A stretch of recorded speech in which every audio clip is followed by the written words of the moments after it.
काय झालं तुमच्या मुलीला? तिचं 1.5 वर्षापूर्वी लग्न झालं होतं ना, इफ आय मिस्टेक नॉट? हो, पण 1 वर्षापूर्वी ती विधवा झाली. 20 दिवसापूर्वी ती यात्रेला जायला निघाली. 6 दिवसांनी परत येणार होती. आज 22 दिवस झाले. तर 4 दिवसांनी फोन येतो उद्या येणार म्हणून. मी आपली वाट बघतो आणि थकून जातो. म्हणजे तुम्हाला हे मान्य आहे की महेशने शीतलला फूस लावून पळवली? नाही साहेब, महेशने शीतलला फूस लावून नाही पळवली. ती तर टोपले महाराजांच्या बरोबर तीर्थयात्रेला गेली. तुम्ही शीतलला तुमच्या मर्जीने तीर्थयात्रेला पाठवलं, ते टोपले महाराजांच्या विश्वासावर. मग तुमचा महेशवर संशय कसा? त्या दिवसापासून महेश पण गायब आहे. अरे कोण होते? लागला का पाय? यात्रेकरू दिसतो. पार लागला का?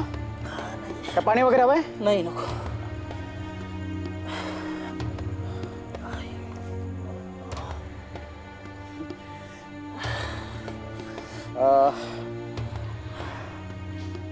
काय कोण माणसं कोणती? हा, आणि तुझं नाव काय? महेश. तू राहतो कुठे? सानपाड्याला. सानपाड्याला? तू माधवराव अगस्ती यांना ओळखतो? हो, तुमच्या शेजारीच राहायचं ते. मग त्यांची मुलगी शीतल ही यात्रेला गेली, तूही तिच्यासोबत आला ना? हा प्रश्न विचारण्याचा तुम्हाला काय अधिकार? तुम्ही माझी मदत केली त्याचा अर्थ तुम्ही मला काही विचारणार? महेशराव, आता या अज्ञातवासातनं बाहेर निघा. हीच तुमच्यासाठी योग्य वेळ आहे. म्हणजे मला काही कळलं नाही. हे बघा, आम्ही कोणीही यात्रे करू नाही. मी इन्स्पेक्टर रोहित वाघ आणि इन्स्पेक्टर नीता दळवी आमच्यावर अतिशय एक महत्त्वाची कामगिरी सोपवली आहे आणि त्याचा तुमच्याशी घनिष्ठ संबंध आहे, म्हणून आम्ही इथे आलोय. माझा संबंध? पण मी काय गुन्हा केलाय? त्याचा आपण नंतर विचार करूया. हा, आधी एक सांग, शीतलने सानपाडा यात्रेसाठी सोडलं, त्याबरोबर तूही सोडलंस, ही गोष्ट खरी आहे ना?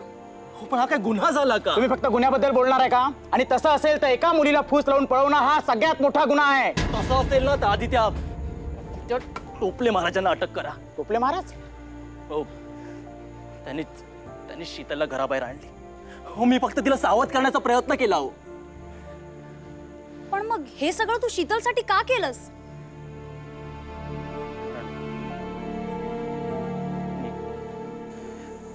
मी शीतलवर खूप प्रेम करत होतो.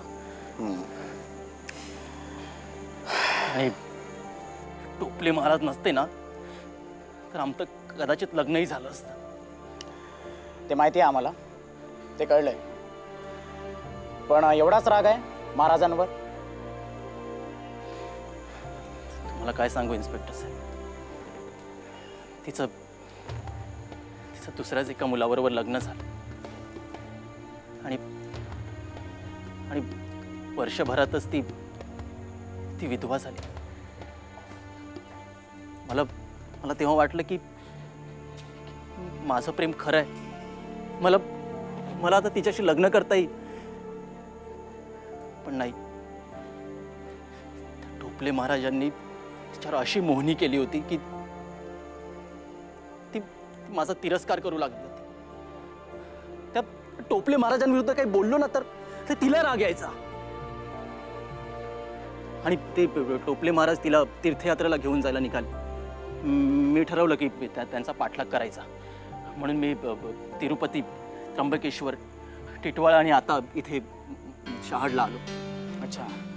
आणि त्यांच्या तीर्थयात्रेचा सगळा खर्च शीतल स्वतःच करायची. बिचारीने सगळे तिचे दागिनेही विकले. हो माय गॉड. मी तिला समजवण्याचा खूप प्रयत्न केला हो, पण नाही. पण मला विश्वास होता की एक ना एक दिवस तिला माझं खरं प्रेम कळेल. कसलं काय, पाटलांच्या माणसांकडून हा असा माझा समाचार घेतला तिने. पाटलांची माणसं कोण? रघुनाथ पाटील, त्यांच्याकडेच थांबलेत ते. एक मुलगा माझा पाठलाग करतोय असं त्यांना सांगून मला मारहाण करण्यात आली. अच्छा. म्हणजे आम्ही एवढे हॉटेल, एवढ्या धर्मशाळा पालथा घातल्या तरी आम्हाला महाराजांचा पत्ता लागला नाही. त्याचं कारण हे की ते रघुनाथ पाटलांकडे मुक्कामाला आहे. बरे, रघुनाथ पाटील राहतात कुठे? ते इथेच 2-1 किलोमीटर. अच्छा. बरं महेश, आता काय करणार काय तू? नाही, तुम्ही सांगत असाल तर थांबतो, नाही तर सानपाड्याला माझ्या बाबांकडे जातो. मला त्यांची माफी मागायची. मला वाटतं तू सानपाड्याला जा, आपल्या घरी.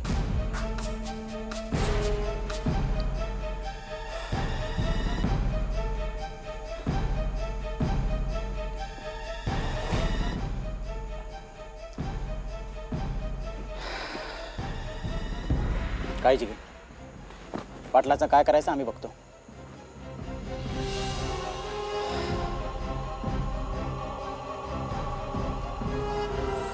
सर, आता रात्र पण खूप झाली आहे. तरी पाटलांकडे जावंच लागेल. तिकडे जाण्याआधी फक्त अमर सरांना एकदा फोन करूया. पण नीता, मूव फास्ट. सर,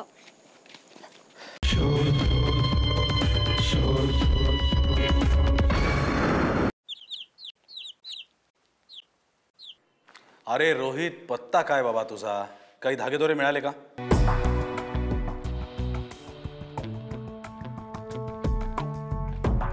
काय सांगतोस? त्याच्याकडनं सगळी माहिती काढून घ्या.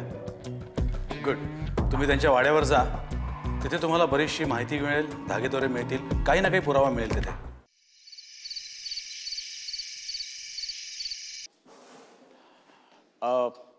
रघुनाथ पाटील इथेच राहतात ना? ए, कोण आहे रे तिकडे?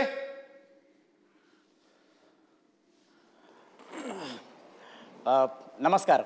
नमस्कार. नमस्कार. आम्ही टोपले महाराजांचे भक्त. वा वा वा. त्यांच्या दर्शनाला आलोय. या या या या बसा. ये. या बसा बसा बसा बसा. जय टोपले महाराज. जय टोपले महाराज. अहो, तुम्ही टोपले महाराजांचे भक्त म्हणजे आमच्यासाठी सुद्धा तुम्ही भक्तच आहात. बोला बोला, काय घेणार? चहा, कॉफी, थंड? नाही, काही नको. असं कसं? अहो, तुम्ही माझ्या घरी आलात, काय तर घ्यायलाच हवं ना. बोला, काय सेवा करू मी आपली? आम्ही टोपले महाराजांच्या दर्शनाला आलोय. अरे रे, तुमची आज घोर निराशा होणार. अहो, टोपले महाराज आज सकाळीच निघून गेले पुण्यासाठी. आणि त्यांच्या शिष्या शीतलबाई, त्या कुठे आहेत? अहो, त्या महाराज म्हणून कुठे राहणार? त्यांना महाराजांचा अनुग्रह झाला आहे. मी करंटा, माझी इच्छा होती की मला महाराजांचा अनुग्रह व्हावा, म्हणून त्यांना मी वाड्यात आणलं, त्यांची सेवा केली. परंतु महाराज म्हणाले की ते संपूर्ण यात्रा करून येतील आणि मग मला शिष्य करून घेतील. आम्ही पण अभागीच. त्यांचं दर्शन आम्हाला झालं नाही. दर्शनात जर म्हणाल ना तर माझा आजपर्यंतचा अनुभव आहे की जोपर्यंत दर्शनाचा योग येत नाही तोपर्यंत दर्शन मिळत नाही. बरोबर आहे आपलं. चला आम्ही येतो. हो, असं कसं जाणार तुम्ही? हे पहा, एकतर अंधार पडलेला आहे. आता यावेळी इथून जायला वाहनी नाही, काही साधन नाही. हो, तुम्ही एक काम करा, आज इथं माझ्या वाड्यात राहा. तुम्ही माझा पाहुणचार घ्या. आणखी उद्या सकाळी माझा माणूस मला सोडून येईल पुण्यापर्यंत. चालेल? नाही, पण कशाला तुम्हाला उगाच त्रास? अहो, या त्रास कसला आहे? हे पहा, टोपले महाराजांचे भक्त सुद्धा आमच्यासाठी ते भक्तच आहेत. एक काम करा, तुम्ही आज इथं आराम करा, आमचा पाहुणचार घ्या. ए सदू, हे बघ, साहेबांना घेऊन जा, त्यांना मोरी दाखव, रूम दाखव, त्यांना आराम करू दे. हा, धन्यवाद. ओके.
पाटील, तुम्ही? अहो काय करताय? पाटलाचं काम करतोय, पाटलाचं. अहो मी तुमच्या मुलीसारखी आहे. पण होय, माहित आहे मला, माझ्या मुलीसारखी आहेस तू. अगं पण तू कसं, ए असं नाही करायचं बाळ. रोहित सर. ए कुठला रोहित? रोहित सर. ए बघ, गप गप. रोहित सर. ए तुझ्या त्या रोहित सर का कोण आहे ना, त्याला माझ्या माणसाने कधीच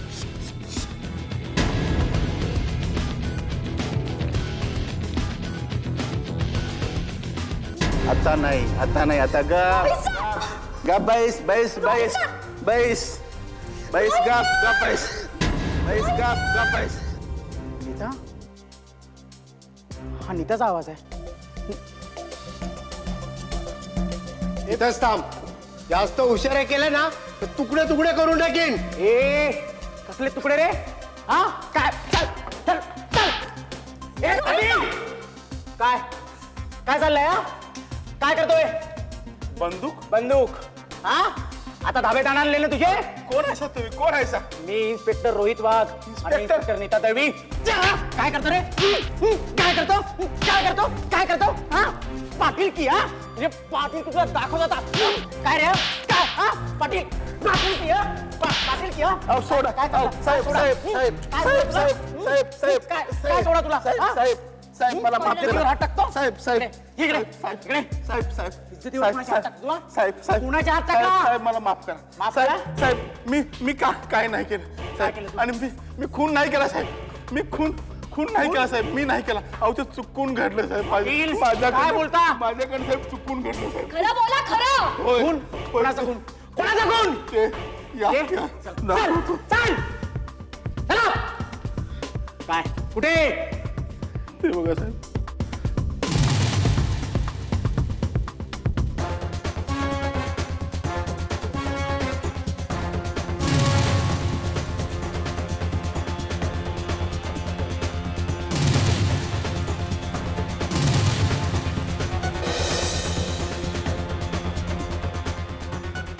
पाटील तुला तर ना, चल चल बोल चल.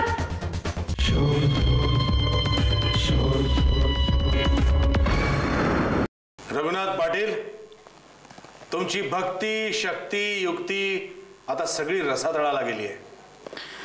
तुम्ही फक्त पाटीलकीचा आव आणता.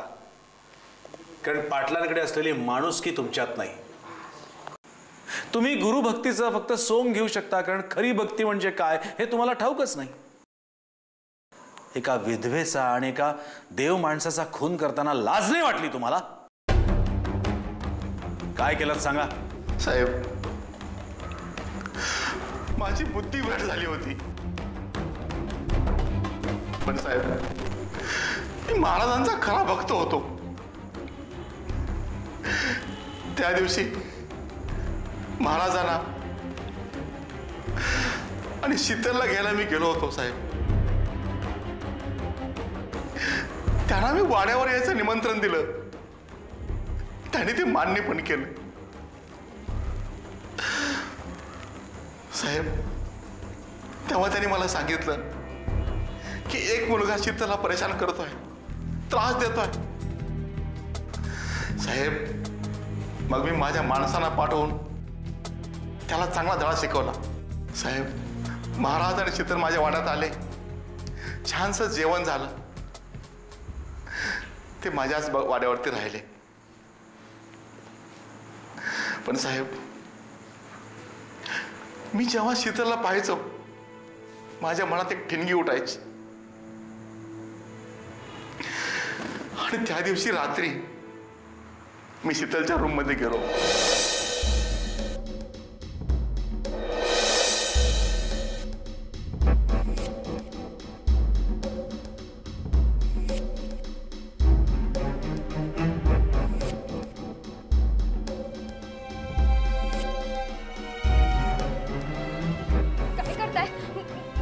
पाटील, तुम्ही काय करताय? मी मुलीसारखी आहे. तुम्हाला काही करू नका. अगं होय होय, तू माझ्या मुलगीसारखी आहेस. पण मी पाटील आहे ना. बघ, काही घाबरू नको. एक आवाज आवाज आवाज नाही, आवाज नाही, आवाज नाही, आवाज एक आवाज नाही. पाटील, अहो तुम्ही माझे भक्त ना, मग हे काय चाललंय? होय, मी तुमचा भक्त आहे. भक्त आहे महाराज. पण टोपले महाराज, दुर्दैव पहा, मी जे आज काय करतो आहे ते तुम्ही पाहिलं आहात. आणि हे जर उद्या बाहेर कळालं तर माझ्या पाटलकीची नाचिक्य होईल. माझी अब्रू जाईल. माझ्या अब्रूची लखतार वेशीवर जातील. तेव्हा महाराज, मी तुमचा जरी भक्त असलो तरी तुम्हाला आता पर्याय नाही. आता आवाज नाही, आवाज नाही. चुप चुप चुप चुप चुप.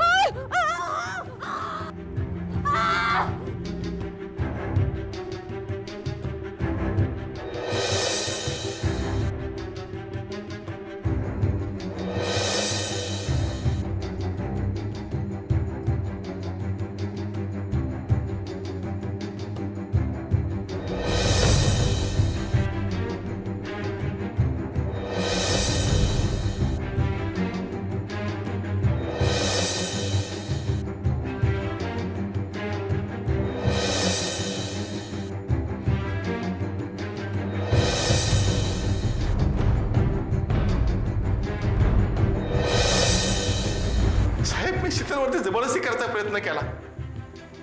ती ओरडली. साहेब, ती जशी ओरडली तसेच महाराज पण धावून आले. मला समजेना काय करायचं, कारण माझ्यातून गुन्हा घडला होता. आणि साहेब, जर हे माझं बिंग बाहेर फुटलं असतं तर मी उद्ध्वस्त झालो असतो. साहेब, मी घाबरून गेलो. लगेच मी इकडे तिकडे पाहिलं. मला एक कोयता सापडला. साहेब, माझा गुन्हा छुपवण्यासाठी मी शीतलवरती वार केला. साहेब, महाराज पण पुढे आले. मी पूर्ण गोंधळून गेलो होतो. मग मी महाराजांवरती सुद्धा वार केला. गुन्हा माझ्याकडून झाला होता. हे माझं कृत्य मला लपवायचं होतं, नाहीतर माझ्या आबरूची लक्तार वेशीवर द्यायला यायची. पण साहेब पहा ना, नीतीचा नियम पहा. त्या विधवेला आणि त्या देवदूताला मारण्याबद्दल आज त्याच देवदूतानं मला आज सुद्धा दरबारात आणलाय साहेब. मी खूप मोठा गुन्हा केलाय साहेब. ती शिक्षा भोगायला मी तयार आहे साहेब. माफ करा. तुम्ही जो गुन्हा केलाय त्याची शिक्षा तुम्हाला मिळणार आहेच, आणि व्हायलाच हवी तुम्हाला शिक्षा. या शिक्षेसाठी तुम्हाला कोणी माफ करू शकलं तर फक्त देवच माफ करू शकेल, कायदा नाही. कळलं? हवालदार, यांना अटका. चला.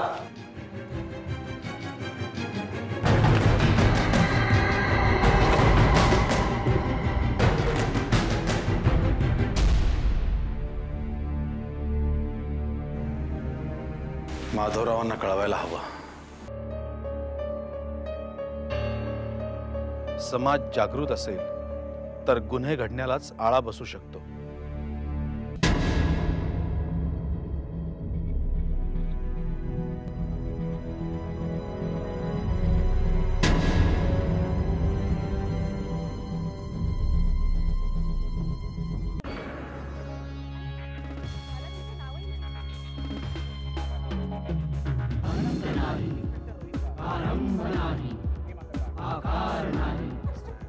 रंग नाही